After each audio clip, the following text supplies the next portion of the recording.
বিকেলের মুহূর্তটা একটু ভিডিও ধারণ করছি। বন্দরের ভিতরে অবস্থিত আছি এখন। এই যে খুব সুন্দর মুহূর্ত, আকাশের রংটা খুব নীল হয়ে গেছে, দেখতে খুবই আকর্ষণীয়, ভালো লাগছে। তার ভিতরে বন্দরের সিনচিনারি তো আরোই সুন্দর। এই যে আহা, খুব সুন্দর লাগছে।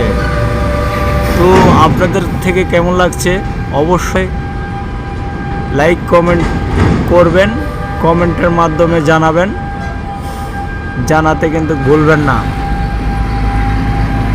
আল্লাহ হাফেজ, আল্লাহ হাফেজ, ভালো থাকবেন।